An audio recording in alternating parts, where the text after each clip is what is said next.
ऐलान किया था कि 4 तारीख यानी आज के दिन कांग्रेस का एक प्रतिनिधि मंडल धराली आपदा की वास्तविक वस्तुस्थिति जानने के लिए, जिसमें कि आपदा के बाद राहत के क्या काम हुए और इन तमाम परिस्थितियों को जानने के लिए लोगों को मुआवजा कैसे बटा, व्यावसायिक जो प्रतिष्ठान थे क्या उनको प्रतिपूर्ति की गई नहीं की गई, इन सब बातों को जानने के लिए आज हमारा प्रतिनिधिमंडल धराली जा रहा है।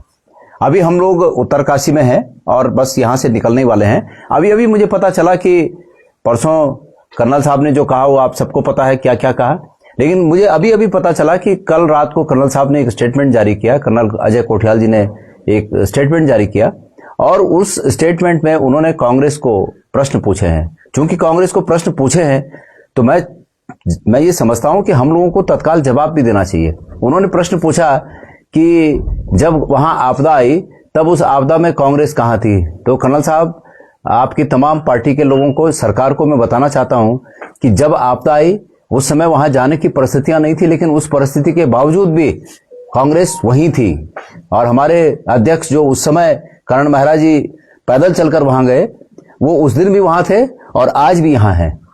हमारे उस समय के अध्यक्ष मेरे इस तरफ बैठे हुए हैं, मनीष जी, इन्होंने अपने संसाधनों से तमाम उन लोगों के रहने की व्यवस्था की, जगह जगह होटलों में जो लोग वहां फंसे हुए थे। आपको शायद ये जानकारी हो ना हो, लेकिन मैं, चूंकि आपने प्रश्न किया है, मैं आपके प्रश्न का जवाब दे दूं। दूसरा, कर्नल साहब, आपकी प्रतिष्ठा है और मुझे खुशी होती है, आप भले दूसरी पार्टी में, लेकिन मुझे खुशी होती है कि आपकी प्रतिष्ठा है और वो प्रतिष्ठा आगे बढ़े। लेकिन उस प्रतिष्ठा को आगे बढ़ने के लिए ये आवश्यक है कि व्यक्ति अगर एक बात कहता है तो उस बात पर खड़ा रहे। आपने खुद कहा कि वहां पर 145 या 147 लोग दफन हुए, आपने खुद कहा, और उस स्टेटमेंट में ये झलकता है कि आपकी पीड़ा मन से बाहर आ रही है। ये खुशी की बात है।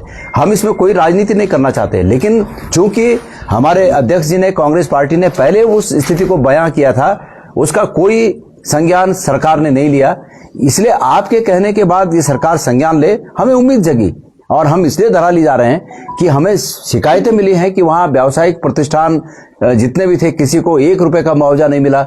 इसके साथ साथ जो आज भी लाशें दफन हुई हैं, वो लाशें वैसी की वैसी पड़ी हुई हैं।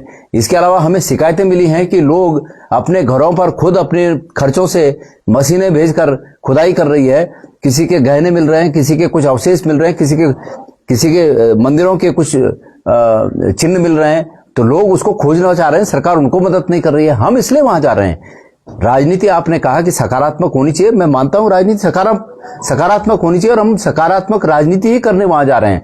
आपका धन्यवाद कि आपने भारतीय जनता पार्टी की सरकार में राज्य मंत्री होते हुए भी दिल की आवाज को जुबान पर लाए, उसके लिए आपका धन्यवाद। लेकिन आप कांग्रेस को रास्ता न दिखाएं, आप अपनी पार्टी को रास्ता दिखाएं। अच्छी बात है, जो सत्ता में बैठे हैं उनका काम है कि वहां पर किस तरह के राहत के काम किए जाने चाहिए, पुनर्निर्माण के काम किए जाने चाहिए, जो दफन हो रखे हैं उनको कैसे ढूंढा जाए, निकाला जाए, ये रास्ता आप कृपया उन्हें बताएं। कांग्रेस पार्टी सकारात्मक राजनीति करने के लिए जानी जाती है और हम वहां पर सकारात्मक राजनीति करने के लिए जा रहे हैं। विपक्ष का काम है ये कि विपक्ष जनता के साथ बुरे समय में खड़ी हो और हम अपना काम हम निभा रहे हैं। तो इसलिए कांग्रेस को नसीहत देने की आवश्यकता नहीं, कृपया सत्ता में बैठे हुए लोगों की तरफ इशारा करके उन्हें रास्ता दिखाइएगा।